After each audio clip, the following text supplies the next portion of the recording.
Dude, this one is gonna raise some chatter, I am telling you, because we're finally gonna address and test one of the most controversial and talked about aspects of engine building, and it is rod ratio.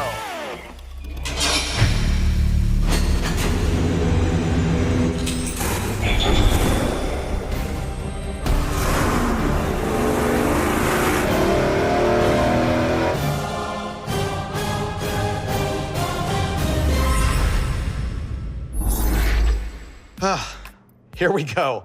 This is the test that I have wanted to do for a long, long time. And finally, it's gonna happen. What is it? It's the controversy addressed. The controversy about rod ratio. What is rod ratio? Simply, it is the length of the connecting rod divided by the stroke of the crankshaft. It seems really simple, right? However, if you read about engines at all, you will find out that people think it is like the most critical part of engine performance. You'll find guys who are designing their whole camshaft and cylinder head package around the length of the connecting rod. Now, you might ask yourself, why could it possibly matter? So let's get into that. What I've got here are connecting rods that were supplied to us by K1. This one is 6.135 inches long. This one is 6.8 inches long. So the rod ratio of these two, with the crank in this engine, which is 3.76 inch stroke, for the short rod, the ratio is 1.63 to 1. For the long rod, the ratio is 1.8 to 1.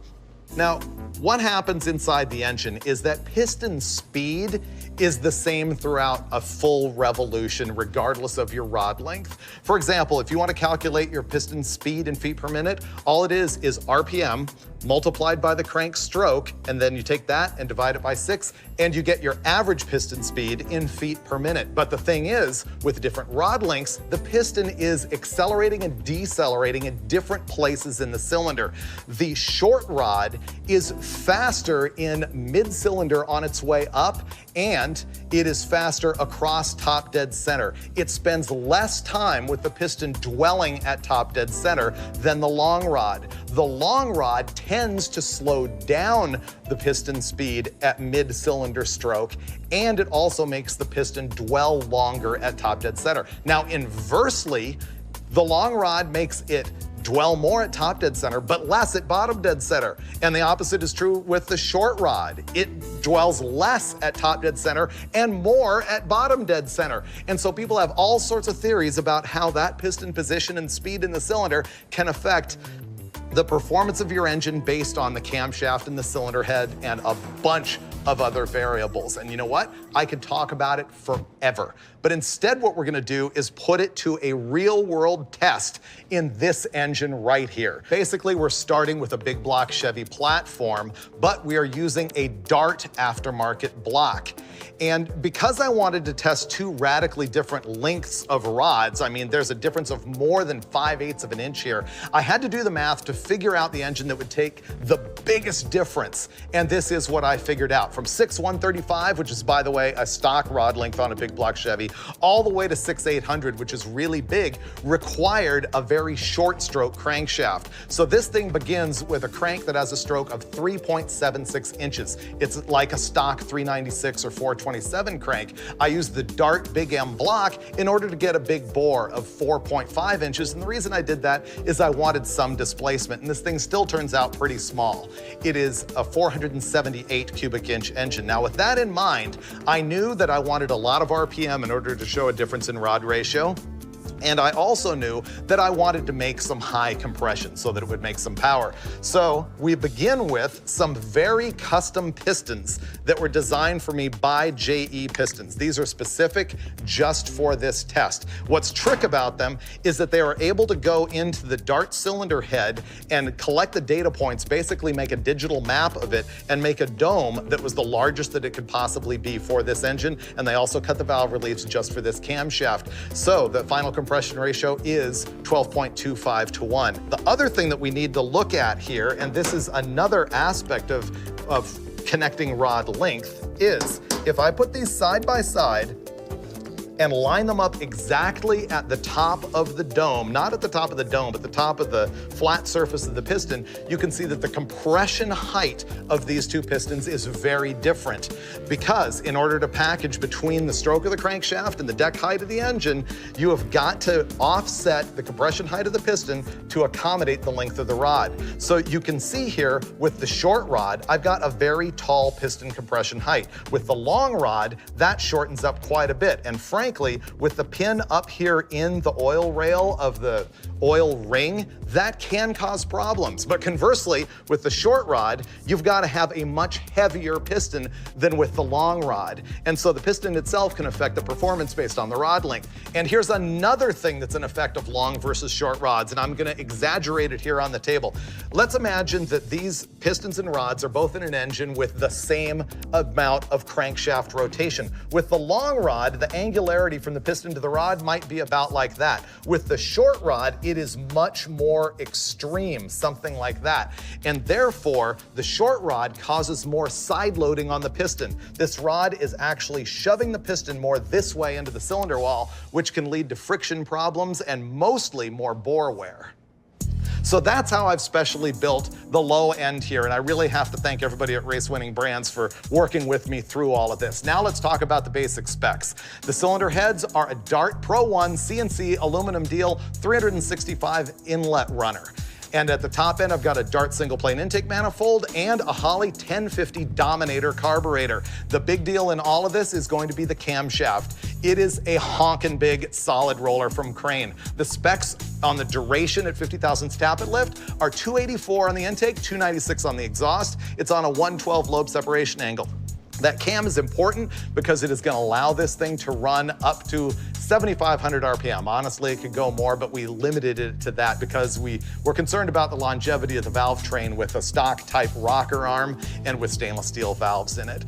So this thing is going to make some big honking power, but the question is, what is the different rod length gonna do? And to do that, we actually built two completely different short blocks, assembled by our friend Andy Mitchell, which we really appreciate. So we're gonna switch the top end just from one short block to the other so that we can keep everything as consistent as possible. The first engine that we're gonna put on the pump is the long rod engine, the 6/800-inch rod.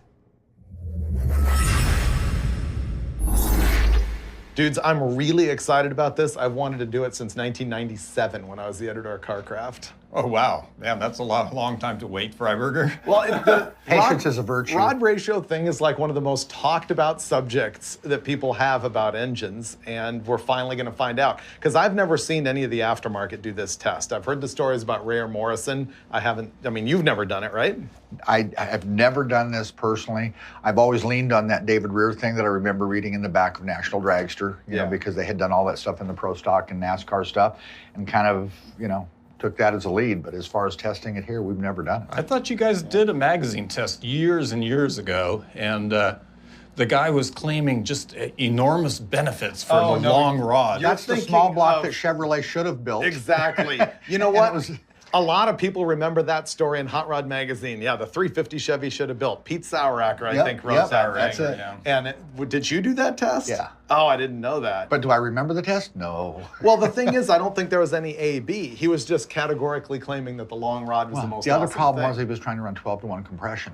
Yeah. Thinking that the long rod was somehow going to make it through that. And he was grabbing a lot of that info from some stuff that Smokey Unick had written earlier on. Well, Smokey Unick always said, put the longest rod in that you can possibly find. Yeah, it's going to be interesting. I don't know what to expect. I really don't. That's why we're doing it. I know, and that's what we do. I think it might turn out to be remarkably similar between the two engines. We don't know yet. Yeah. I'm not coming into this with any preconceived notion. I just want to test it. So Steve has got this thing completely tuned up. He's handled the carburetor calibration. He's done a timing sweep on the thing and found out that it's insensitive between 34 and 38 degrees total. It's the same. Yeah. So we've got it at 38 degrees, and when we do the other engine, we'll do that same timing sweep. And as a matter of fact, I think we'll look at the fuel curve also. So with the knowledge that this is ready to go, fire it up and let's do it.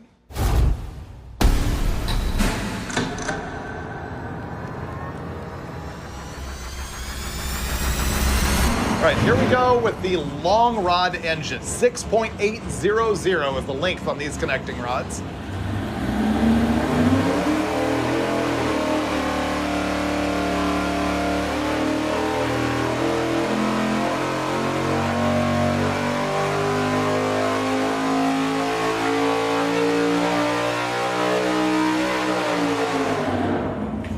Not bad. Big block Chevy. It's pretty stout.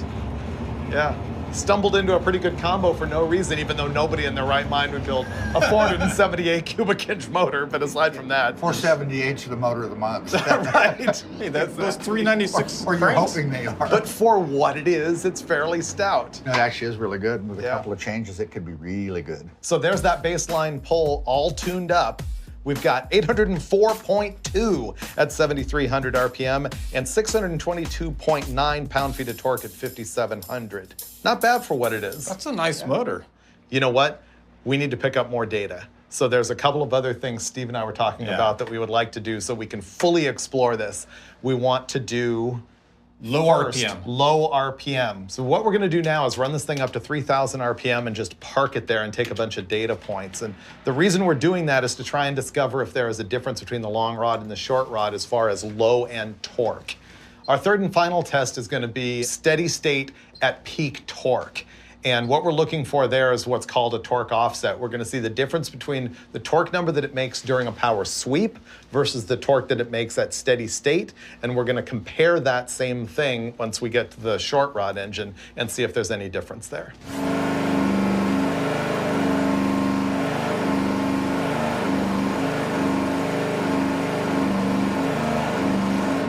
What we did there is the 3,000 RPM, it collected a whole bunch of data points, and we're gonna average them all, and the answer is 399.3 pound-feet of torque. Surprisingly low for what this thing is, but that's because it's way out of its range.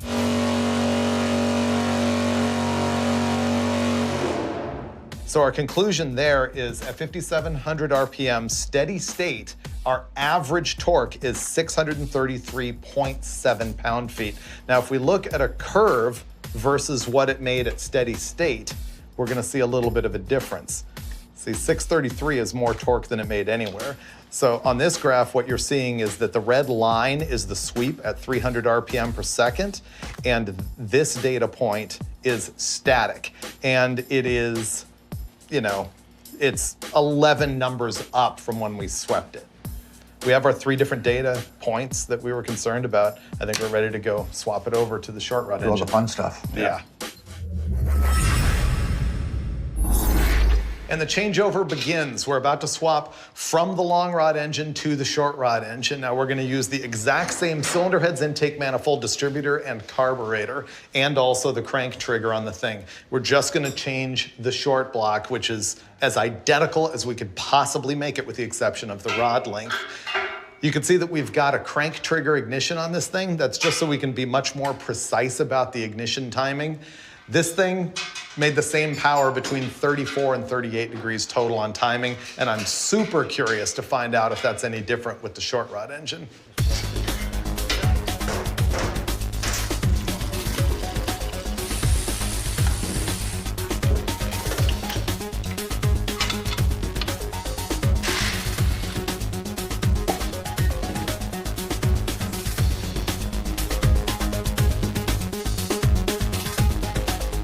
Prepare to be somebody. We're really close. We took the whole top end off of the other engine, and now we're dealing with our short rod, short block. And we got the cylinder heads on here. He's torquing it up. We got to put on valve train, intake manifold, ignition, and boom. This torque wrench is digital, so it's high tech. It gives me a beep and a digital display of exactly what the torque is.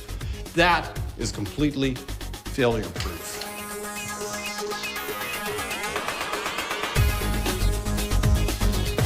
We've got our short rod engine on the dyno, and we've been playing with it here just a little bit, messing around with ignition timing. So we know that the optimal timing on the long rod engine was 38 degrees, and essentially it didn't care between 34 and 38 degrees where you actually left it. What we found out with this thing is that it's a little bit more sensitive to timing. It didn't really like 36, it was okay at 38, and between 40 and 42, it really made the same power. So we're looking at a 2-degree difference between long rods and short rods in the timing that it prefers. One of the things I want to get out of you, though, is we're going to do 2 completely different short blocks here. I mean, they're identical parts-wise. They were assembled by the same guy.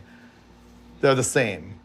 But do you think they're going to run the same? If they were identical, the same connecting rod, everything, well, those 2 engines perform identically on the dyno. In theory, they're supposed to, but within a percentage. What I can tell you is that I've done a number of sets of twins in big boats, and it is not uncommon for me to see 10, 12 horsepower difference, even in twins that were built identically. That's the answer I was hoping to get from you. And the reason is if we see 5 to 15 difference, we have to call that about the same because it can be the difference in ring seal, valve job. I mean, we've attempted to sort all that out identical, but there can be a difference. I'm hoping that we also see a difference in the shape of the curve based on what I've read about people's beliefs on long rod versus short rod, not just peak power, but where it's making power. Yeah, so we're gonna run it right now and show you what it makes with the short rods.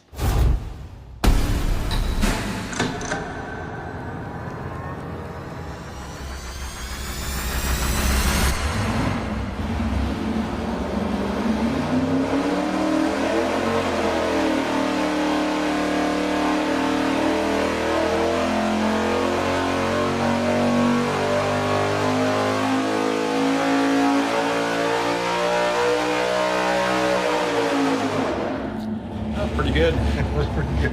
Yeah. So the first thing that I'm gonna do is tell you what our peak numbers are before we look at a graph overlaying the two. So peak, basically the same torque. We saw 621.2 at 5,800, 100 RPM higher than we saw with the long rod. And basically it's the same torque number. It's 622.9 with the long rod versus 621.2 with the short rod. That's a wash.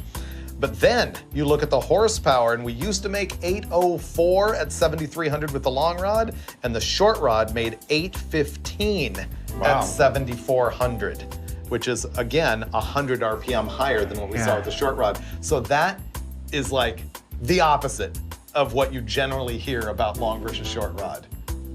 Yeah, well, Not according to you? well, I've heard conflicting theories Well, on that's that. the thing about the whole deal. Is Yeah. I say generally, I think I hear that the long rod is better for high RPM, but you're right, there are different theories from different people about what's gonna happen. Let's look at the curves and see what overall it did.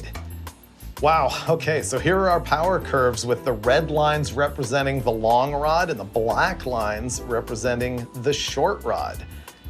And the short rod ends up throwing away some low-end torque and making some high-end power. Well, you'd expect a long rod to make a little more torque at the very bottom. You would? I would.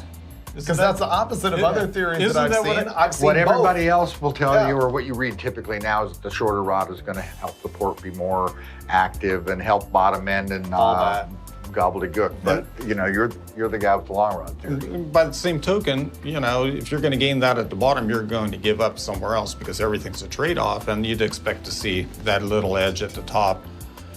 Well, let's go ahead and run the other tests that we ran with the other engine. Let's do steady state 3,000 RPM. I think we suspect the answer now, but let's do it for the sake of comparative analysis.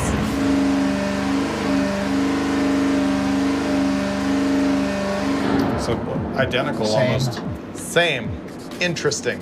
So the steady state torque at 3,000 RPM with both these connecting rods is identical. 399.2 versus 399.3. I'm calling that the same. You think? Yeah. Yeah. So now we're gonna do a steady state torque test at 5,800 RPM, which is where this connecting rod made its peak torque number of 621.2, but that's not the number we're about to see when we run at steady state. So this is gonna be steady state 5,800.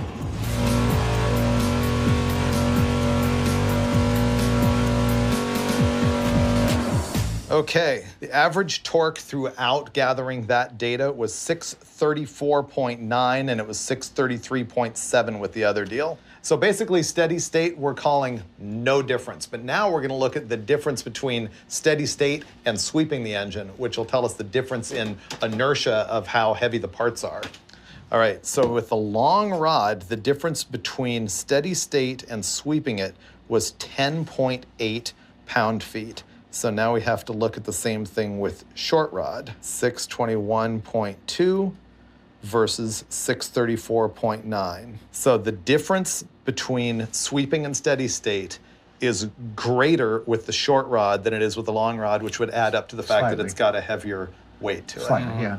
It's showing a trend. I guess our final conclusion is that, boy, the long rod made more power below 5,500 RPM, and the short rod made more power above 6,500, but the difference up at the top end is negligible, and the difference at the bottom end could be in inertia, but my takeaway is that I still wouldn't build my engine around the rod length. Here's another thing that David Rayer and Dick Maskin were saying, is that a huge part of the difference is how the piston construction affects the piston ring stability.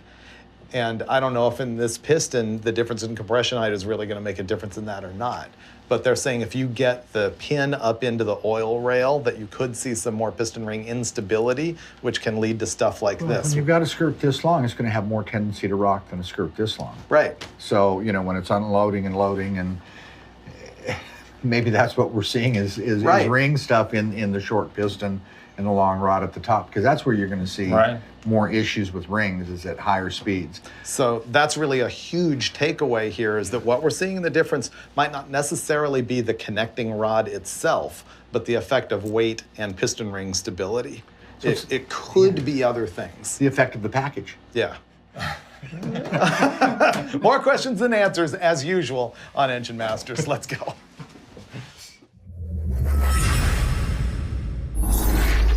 Okay, Steve, this is a biggie. Okay, let's hear it. I have done a lot of thinking about this and a lot of reading and listened to a lot of other experts, and basically I've got my own conclusion, justification for that conclusion, and then a bunch of caveats. Well, I'm going to tell you whether you're wrong or right. That's what I want. We need to debate. Okay, so here's my ultimate conclusion.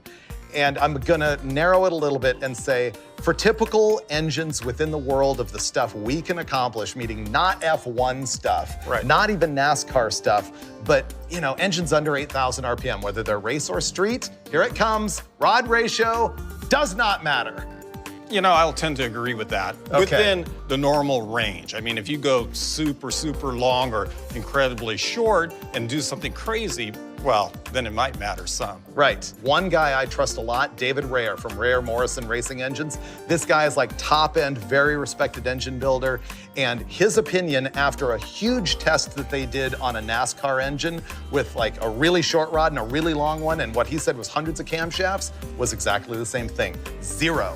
So I did let that influence this a little bit, but what really impressed me is when we did the static test at 3,000 RPM and 5,700 RPM, we found out at that point, we had identical results. Identical results. And so that kind of takes everything but the rod length itself out of the picture. There's no inertia problem and there is no ring flutter problem. Yeah, we're eliminating variables and we're just basically getting down to distilling the facts. And so the other part of my conclusion was that the slight differences that we saw at the bottom end and the really slight difference we saw at the very top end are attributable to other factors, like inertia at the bottom end and maybe some ring seating issues at the top end with the long rod. In my opinion, what you want to do is pick your stroke first, which is going to be based on displacement and piston speed and things like that. And the next thing you want to do is call like JE pistons and design the best piston for your ring package. And once you've got that down, you connect the two with a connecting rod and you have a nice day and don't worry about it. So now I have to go into the caveats, which are the rod ratios that we tested in this thing were 1.8 with the long rod and 1.63 with the short rod. That is not in the range of what anybody who loves rod ratio talk considers bad. No, that's all pretty normal. In fact, most production engines fall within that range. Right, so we didn't really test screwing it up, but I think we still were able to, you know, look at a range and look at a difference. Yeah, and the takeaway for me is basically every time people think they're going to be super geniuses and do something completely out of the norm and prove everybody wrong, they usually prove themselves wrong. Usually. So other caveats, I would say, once again, we're not dealing with F1 here, we're dealing with average stuff. And, you know, this is just one test. There's gonna be other people who are gonna say, we used the wrong cam, we used the wrong cylinder head, we had the wrong compression ratio, we should have used a different length rod. It goes on and on and on and on. And you know what? That is for you to discuss and argue based on the data that you can see here every single time on Engine Masters. Do it in one motion. Boom, put that manifold on, walk away. That's going in bloopers. That's beyond blooper. If you say it's a blooper, well, you know. I didn't say it was a blooper. You did, you said it was a blooper. No, I didn't. I said it was beyond a blooper. I said it was. Yeah, beyond the blooper. Now, how's that supposed to work with my mojo? Beyond the blooper means it won't even make the credits reel.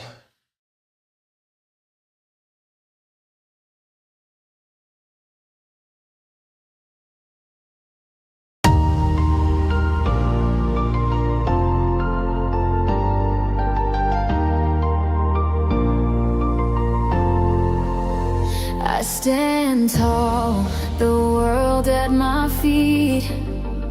Every dream that I dare to seek.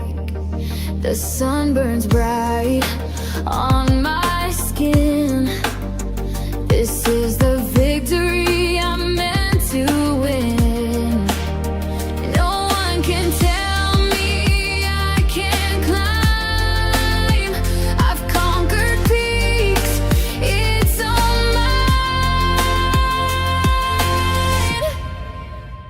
At the summit, I'm on top. No one can stop me, no, I won't drop. I've earned this place, I've paid the price. This is the moment I've reached my